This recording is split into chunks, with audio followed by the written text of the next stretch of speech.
Hey, Brian from SnakeBytes here. You know, you guys haven't seen all the animals that we work with. There's a whole bunch of stuff that hasn't made it into the show, so we're going to show you just a handful of those animals. We're also going to introduce a new segment called Product Review. You're watching SnakeBytes.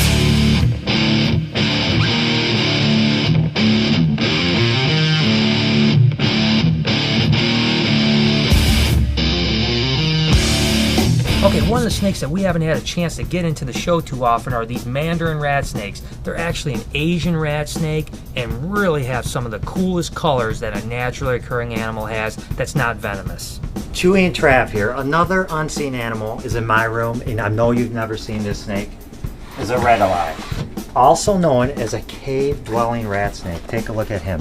Beautiful colors. Look at Trav and the snake together. Beautiful pair. She loves them. I love them. Here's a really cool snake that we don't showcase too often at BHB. This is a San Gabriel rosy boa. They come in multiple colors. They only have about 5 babies per year, and they give live birth, so it's pretty cool. Awesome snake to have. Something a little bit different.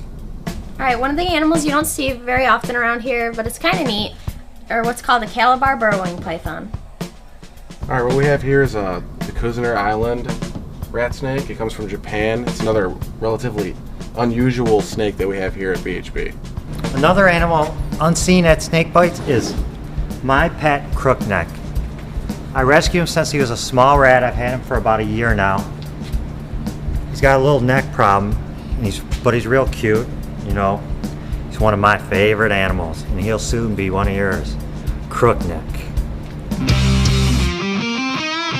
Hey, welcome to Ask the Breeder. This week's question is all about albino snakes and do they live as long as a normal snake? I tell you what, right now most of the albino snakes on the market live just as long as a normal snake and are just as hardy. But there is a saying that says all recessives concentrate, and with some of these new mutations coming out, there's a chance there could be an underlying gene that can cause canes or longevity issues. But for right now, pretty much all the snakes on the market do just as well as normal snakes.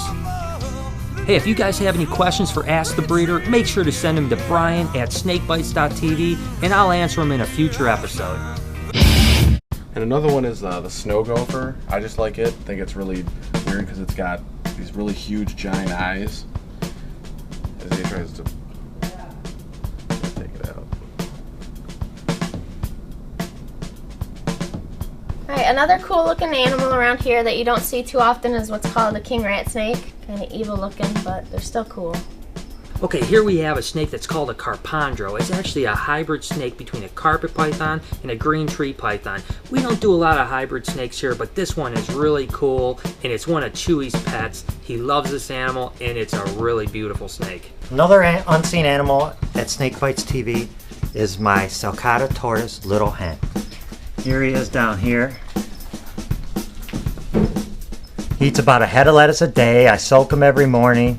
He just kind of hangs out in his little cage, chills out. Little hen. He's named after Brian Henry Barczyk, little hen. Here's another really cool snake at BHB we don't talk too much about. This is an Angolan python. They get a little bit bigger than normal pythons. They have a totally different feel to them. Awesome color pattern, and they're still from West Africa, just like normal ball pythons, but I think they're way cooler. Just my preference, but it's an awesome snake. You definitely won't see too many of these snakes around. I tell you what, there's only a few of them in existence. They just were produced for the first time a couple years ago, and we just got our first animals this year, so we hope that we'll produce some babies next year. Really a cool snake, albino Cape gophers. And now a word from our sponsor. So Cal, I need your help. I want to get a snake from here, but I don't know what to get. I have a pretty good discount if you know what I'm saying. What should I do? We got a couple options. You can either wait for this guy to get off the phone, or you take a look at these reptile magazines. They're extremely informative. They'll tell you exactly what you need. Reptile Magazine, a necessity when getting your first pet. Reptile Magazine does not share the views and opinions of SnakeBytes.tv. Reptile Magazine is in no way affiliated with SnakeBytes.tv. Hey, welcome to a new segment here. It's called Product Review, and we're going to use a SnakeBytes rating system of a 1 to 10, 10 being the best for that product. We're going to look at a bunch of different products that you guys might use in your reptile collections. So the first product that we're going to go ahead and review is actually a thermostat from Spider Electronics called a Herpstat. We use a handful of different kinds here at BHB, and they are all really good. The functionality is fantastic, easy to use, lots of different things you can do with them, and very, very accurate. So if you guys are looking for a thermostat, I think a Herpstat definitely deserves a 10.